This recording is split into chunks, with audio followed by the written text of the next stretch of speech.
So hello, my name is Courtney and this will be my motivational interviewing video. I'll be acting as Nurse Kim in my case study, and then Sylvia here, my peer, will be acting as Nick Reed. So just for like a quick summary, he is a 55-year-old warehouse supervisor. He has 2 adolescent children, and he just recently lost his wife about 6 months prior to his admission to the hospital. So 4 months after his wife passed, he began experiencing panic attacks, which led him to a walk-in clinic, which led him to be recommended some coping strategies that he initially followed, and then he didn't really follow through. And so he turned to alcohol as a maladaptive coping strategy. However, he had another recent episode where his children found him and called emergency services, and he is now in the hospital, and he was diagnosed with it's called broken heart syndrome. And so with this cardiac sort of event, he was referred to the nurse to speak about changing his ways.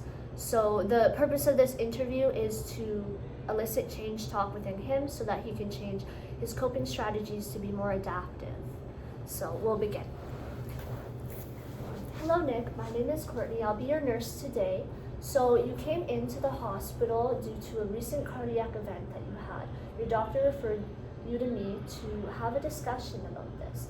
So could you tell me recently how it has been for you in these past couple months? Yeah, recently I lost my wife, and I think I've been taking that really hard. She was my everything, and I just don't know what to do. I mean, I've been drinking a few drinks every evening so my kids don't see, but I just feel so overwhelmed with this big change of having to like step up for them. So it sounds like you've been drinking to numb this grief and this loss that you've experienced. I'm so sorry that you went through that. And that you're being very strong for your kids, and that's something that's very admirable. So would you say that drinking, is that a coping strategy for you? I mean, yeah, I've tried doing other things. I mean, my doctor recommended nature walks and other stuff, but it's just nothing I've been able to stick to. It's like drinking is just the one thing that I always go back to. Okay.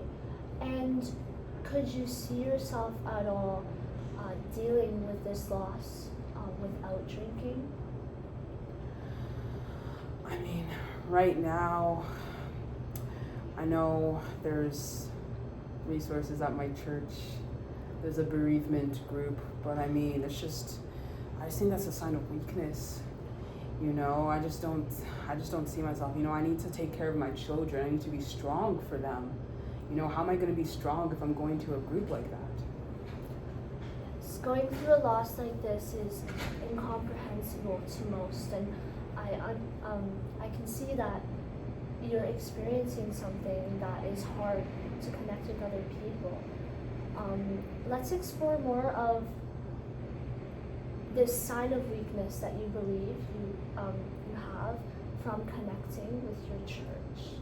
Could you elaborate more on that? I mean, I just feel like drinking, it's the only thing that's been helping me right now. And I do acknowledge and I understand that it's affecting my health. I had a panic attack. I thought it was a heart attack, but the doctor told me it was a panic attack. And it's honestly been affecting my relationship with my kids too. I try to do it in the evening so that they don't see, but I'm starting to think that maybe they know that it is becoming a problem. And I want to be healthy for my kids. I want to improve that relationship and be there for them, but I just don't know if I just don't see myself being able to do that with the counseling through a bereavement group, because I need to be strong for them. Well, thank you for sharing that.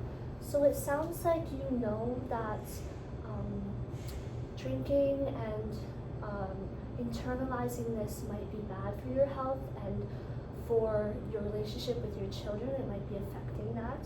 But then it also seems like you do want some help and you want to make a change. Is that correct? Yes, I do want to change so I can improve my relationship with my kids and for my health. Because, having to deal with this grief after losing my wife, it's been very stressful.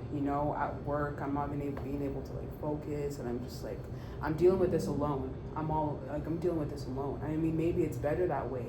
Maybe I shouldn't have to worry other people with it. It's just. Am I allowed to give you some advice? Is that okay from a medical perspective? Go ahead. So grief is something that's universal. We all experience it in different ways. And you said that you feel alone and you feel like that maybe, this is just something that you have to deal with.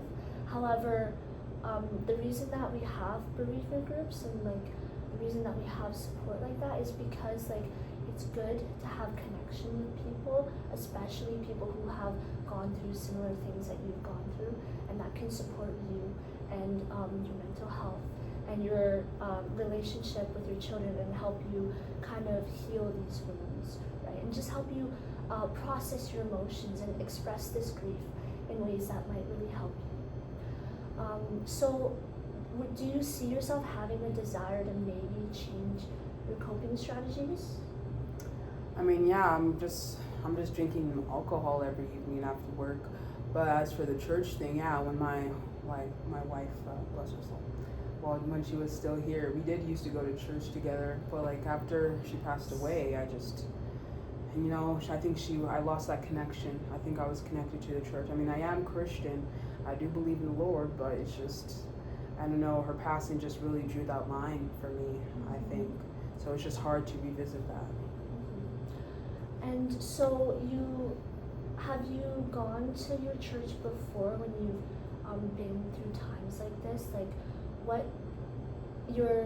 strengths have you had? Have you gone to church? Has that been something that you've done when you've gone through tough times? I have. When I'm really down, sometimes I have attended some church services because, that was her favorite place. She was a very devout, faithful Christian, so it reminds me of her. It helps me revisit the memories we had together there. It was because of her I even turned to the faith. So yeah, I have attended some services every now and then, but it hasn't really been something that I've considered being a coping strategy until now. Okay, so it sounds like you might be able to consider this as a coping strategy. It sounds like you have some strengths and you have some reasons maybe to change your ways. So what is a step that maybe we could take to help you get there, maybe with the church? I mean, maybe just acknowledging that maybe that's just something my wife would have wanted for me. I've been seeing going to a bereavement group as a sign of weakness, but that's something she loved. Maybe that's something that could help me connect to her. Maybe just acknowledging that is the next step I could take to going there regularly. That does sound like a great next step. Whatever you feel, whatever you decide to do, that could help you. I'm here to support you in that. Is there anything else you would like to discuss? At the end of the day, I think I am feeling a lot better now, realizing that maybe the church is something that could help me process my grief and can be a connection to my wife, and also something that could improve my relationship with my children, because maybe all of us can attend Sunday morning services together. So I think maybe seeking help isn't a sign of weakness at all.